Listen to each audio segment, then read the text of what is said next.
Hey guys, it's Ted Bogert. Welcome back to the TED Show. I have the honor and privilege of having this friend of mine come on the show to talk about, I don't know, the election coming up. We're going to hear from Shan Rose. She's an amazing local. Voteforshan.com is her website. She's going to share her origin story and tell us her why in this crazy world we live in, why she's dipping her toe, her whole body and soul into the political race for HD 41. Welcome, Shan. How are you today? I am great. Thank you for having me. Thank you for having me. I'm excited. I'm excited to have you on. I'm excited for people to get to know you.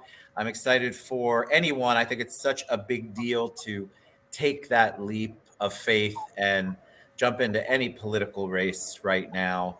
So kudos to you. But before we get into that, I told you the audience loves origin stories. So tell them a little bit about you. Shan Rose. I'm a mother, business owner, and a community advocate in the Paramore community. Um, I have a master's degree in public administration. I'm a former City of Orlando employee, used to work in the economic development department. So I have a little bit of background in the way how a government should go based on black and white, what the book tells you.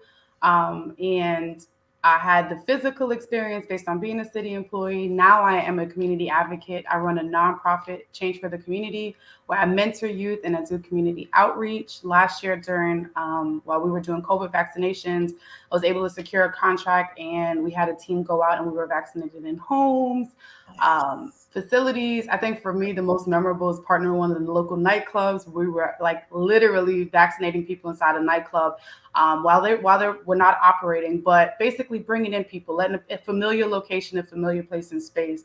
I've become a community outreach and a community advocate. People call me and say, "Hey, I've got food. Do you have people to give it away?" Of course, I always have people to give it away with, and I've actually started weekly food giveaways throughout the communities. Sundays I have cakes, so I'm telling everyone if you know, because you like birthday is a special time for people. And I get birthday cakes, and I'm like, hey, if you know someone who's unfortunate to have a birthday, who has a birthday, unfortunate for a cake, here's the cake. I have it. I'm just here. Like, I really wholeheartedly care about the community. I know that every area has lots of needs, so that's who I am.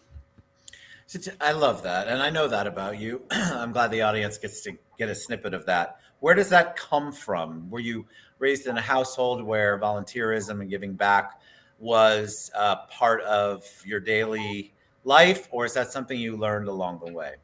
So it's a catch 22. I've been through a lot in my years. So people say, "How old are you?" 15? No. I lost my husband to gun violence. I lost my grandmother to breast and lung cancer.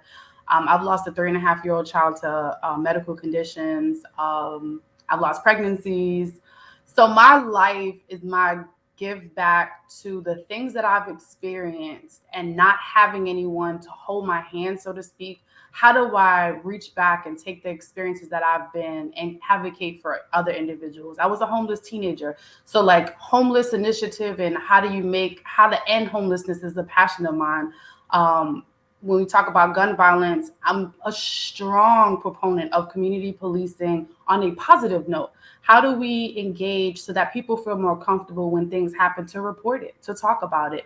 How do we, losing my husband to gun violence, I think took me to a different, for a while it was a blur as far as my engagement and my social engagement. And, I'm a very religious person. So God, where do I go from here?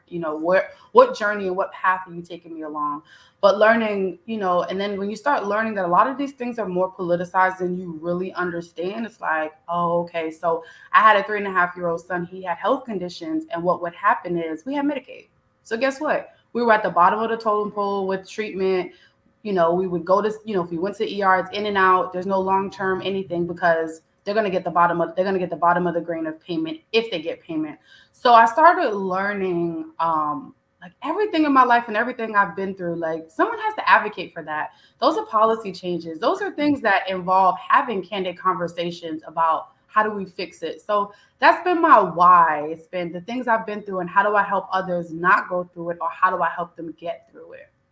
God bless you. That is, I mean, I'm moved by the story. I think your journey has so many, you have a lot of tragedy And it breaks my heart for you. And thank you for being courageous enough to share that. And it's one thing to share it on a show like this. It's another thing to bring it to the forefront publicly because you are running for office. So before you tell them what office you're running for, what made you make the leap from community advocate to running for an actual office in this day and age?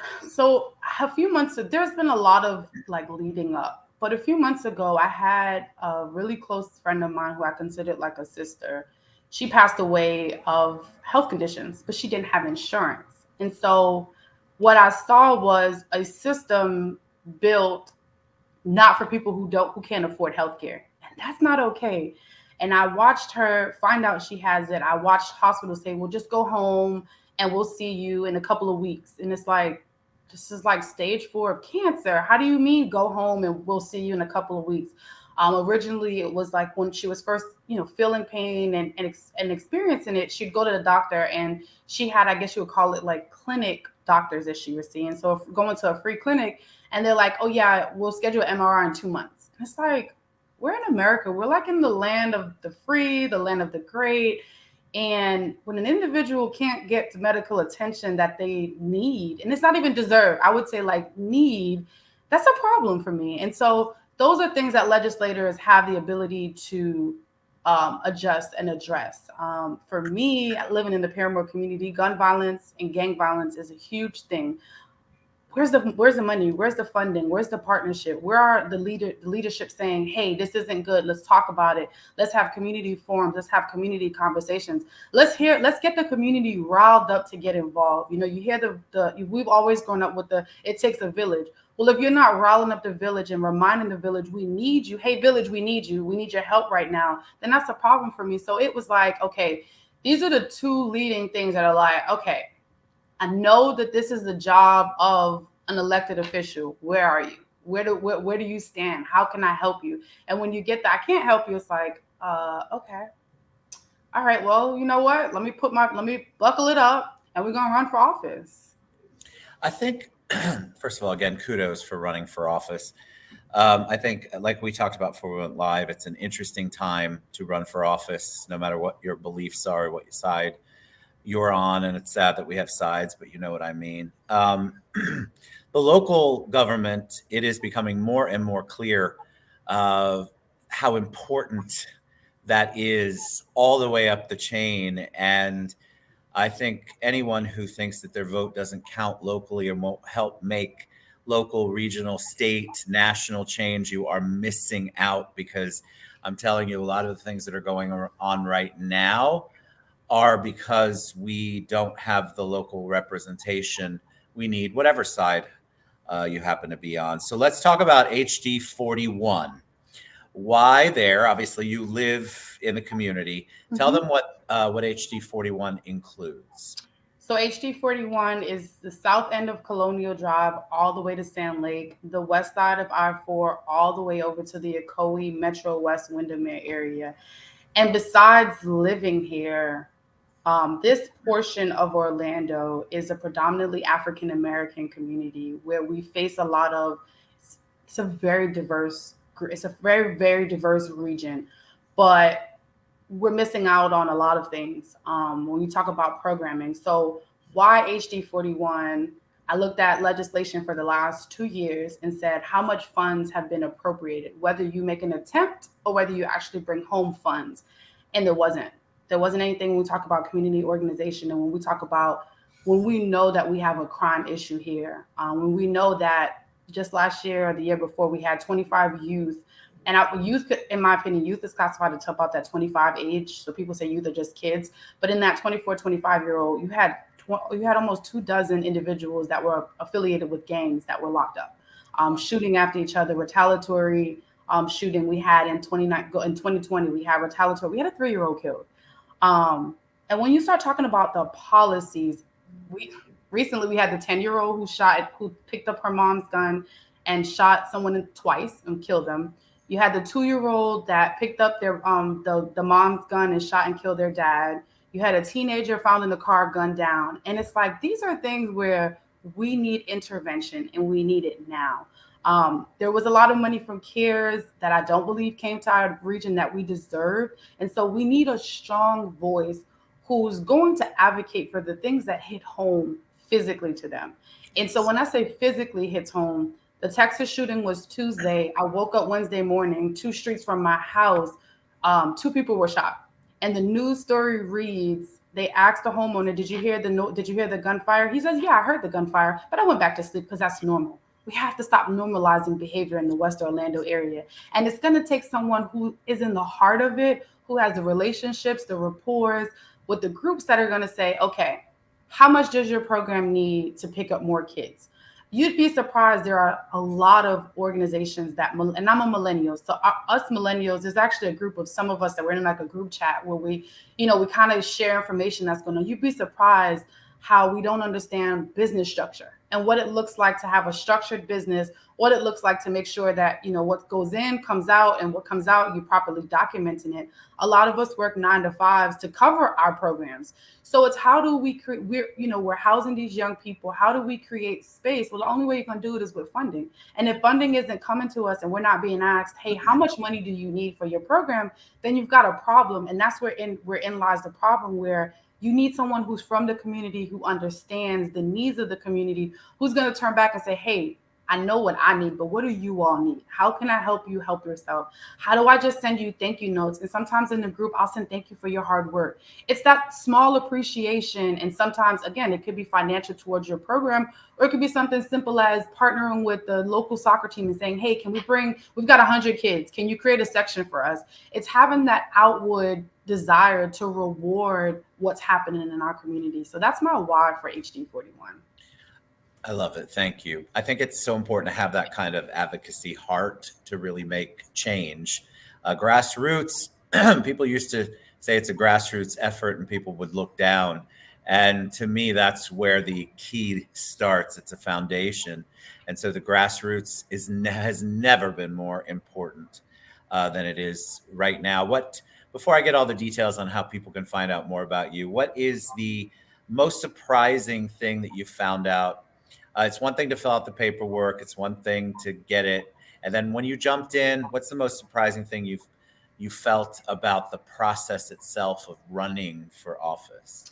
I never realized how big the district was. And so typically, if you're downtown and you're heading to Sand Lake, let's say, for instance, you're going to Restaurant Row, you're like, oh, it's just a 20-minute. I literally drive the whole district, and it's probably about 3 hours. If you're making stops in between and you're going, community to community to community to community, that's part of the process that most people don't realize how large and massive the district is. I always tell people everyone has one goal in mind, and that one goal in mind is the greater good of their life. The greater good when they're inside their home, how can they become comfortable? And so that's why my platform is building bridges to close the gaps, because we have a lot of gaps and people aren't waking up to realize everybody just wants a better quality of life.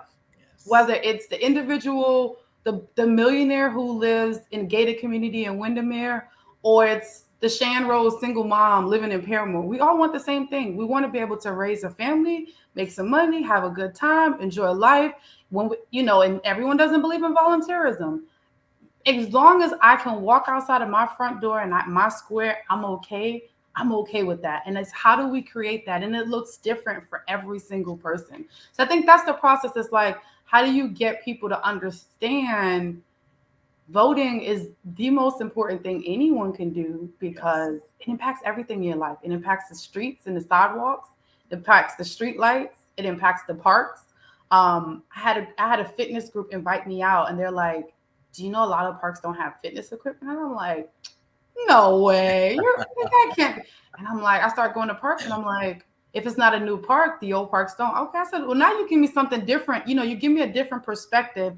Now I can go to Tallahassee and say, I want to fight for parks. How do I, appropriate funds to ensure the old parks? And for me, that's a big key. It's like, there's a lot of old things. How do we preserve the old, add to the old while we're creating new? So we're creating a lot of great new communities, but are we giving back and are we appropriating funds to the old? Are we looking at some of the old policies and saying, this doesn't work and we need to, revamp some things? So, that's what I would say. This process has been very interesting, but it's also been one of, like, I've learned a lot And I'm like, okay, I didn't think about that. It gives me a different perspective of areas that I probably would never know about. Yes.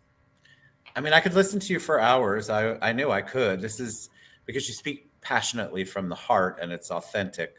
That is so refreshing. So if you haven't heard that today, I think kudos to you. That's amazing. All right. So tell people, how do they find out more about you? How can they support you? How can they learn more about you? What's the best way?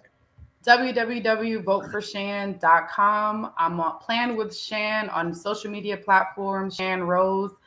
Donations, contributions, learning more about me, it's there. You could probably catch me anywhere in the neighborhood. Um, I would let everyone know August 23rd is the primary election, and what I want everyone to walk away knowing is that Shan Rose cares. I care about the food that people don't have access to. I care about the children who don't have facilities that they need to keep them busy and keep them off the streets. I care about the seniors who don't have sidewalks to ride their mobile wheelchairs on. But more importantly, I care about the greater good of Central Florida. Where do we go? How do we open up the doors for you all to give input? Vote for Shan at Gmail is also my email. 407-255-7426 is my phone number. Like, I literally, people get shocked. They're like, wait, you answer the phone? I wasn't expecting to talk to a candidate. And I'm like, yeah, what'd you expect? So every piece of like communicational aspects that's on my website, on my social media, you will literally get to me. Um, and I really want to solve problems. Like, how do we solve the problems in front of us today? And then we talk together about legislation and appropriation. So that's how you reach me, www.voteforshan.com, Shan Rose, on social media, Playing with Shan. I'm TikToking now. Catch me on TikTok, We were Shan talking Rose. about that, TikToking. It's been an honor to talk to you. I love your energy and I want people to learn more about you. So go to voteforshan.com or any of the other Plan with Shan, Shan Rose. I mean, if you can't find her, you are not looking, but I will definitely get you in touch. Praying for you. I think it's amazing what you're doing. And I want more people to learn more about your goals and your mission. And that's why we have wonderful guests like you on the show. Thanks, Shan, for being here. Shan Rose, she is running for Florida HD 41, and she gave you the outline. Guaranteed it's big enough. You might be in that district. So you want to reach out to Shan and get involved and know what she's all about. Thank you so much. Thank Appreciate you you. for having me. Thank you for your prayers. And you all can find me, Shan Rose, on social media. All right, let's do it. All right, guys, you want to get involved? You're always asking me, how do we get involved, Ted? How do we make a difference? Here's somebody who's trying to make a difference, who's already made a difference and now wants to make a bigger difference. So get out and learn more and vote. For the love of God, get out and vote. All right, we'll talk to you guys soon. Thanks, Shan. Bye, Thank everybody. you.